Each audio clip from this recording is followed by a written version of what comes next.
Welcome to Storytimer.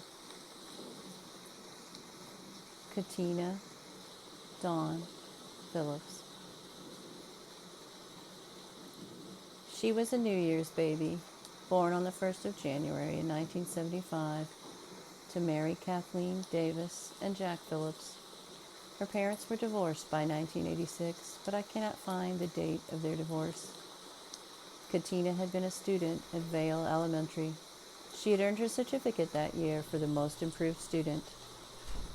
She had also been on the honor roll in the year before her murder. Her teacher described her as an independent and streetwise kid, but also very sweet. She said that she and Katina got along very well. She said Katina had a lot of potential. A child who was a friend and neighbor described her as happy and said that she liked cats. In the summer of 1986, 11-year-old Katina Dawn Phillips disappeared in the evening of Sunday, June 15th, in Richmond, Indiana. Her father had last seen her on Friday, June 13th.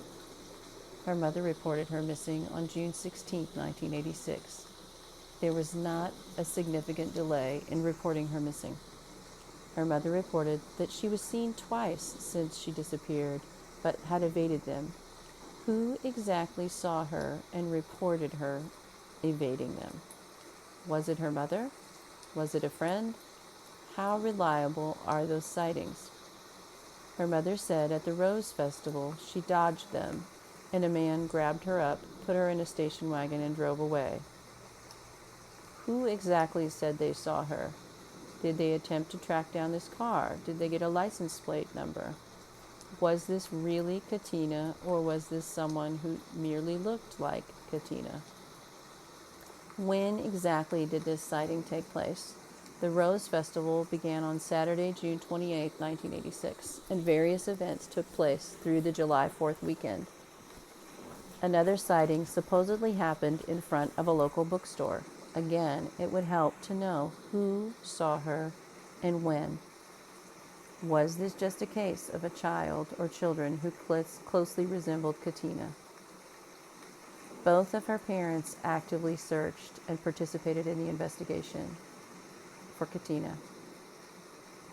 Katina was found on August 9th, strangled with her own shirt, in a building next door to the apartment building that her family lived in. More than likely, she was raped, but decomposition prevented testing for semen. Her body was positively ID'd on August 12th.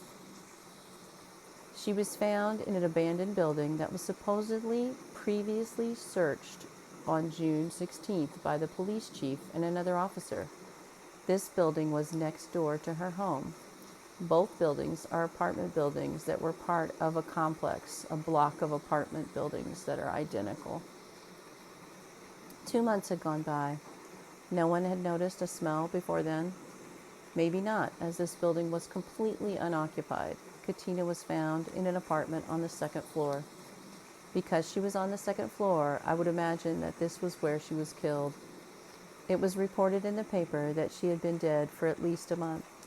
Were the sightings then real or false? Was it wishful thinking or willful deception? Her parents were divorced. Was there a new man around? What were the neighbors like? Who else lived in those apartments and in the surrounding area?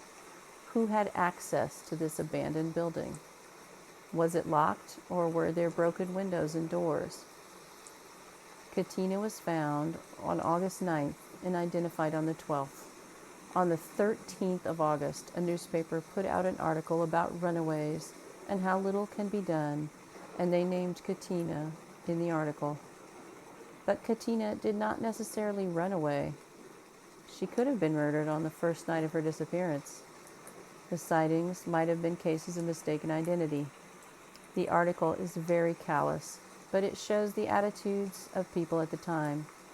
Runaways and other victims were often blamed for what befell them. The obituary said the funeral was private, no visitation was held. I'm sure that the family was absolutely devastated. I imagine that with the reported sightings that they held out a great amount of hope that Katina would come home. Katina Dawn Phillips is buried at the West Point Cemetery in Liberty, Indiana, according to her death certificate. I could not find her listed on Find a Grave, but sometimes not all the memorials are photographed. Katina Dawn Phillips deserved to live up to that potential that her teacher said that she had. She deserved a long life. Rest in peace, Katina Dawn Phillips.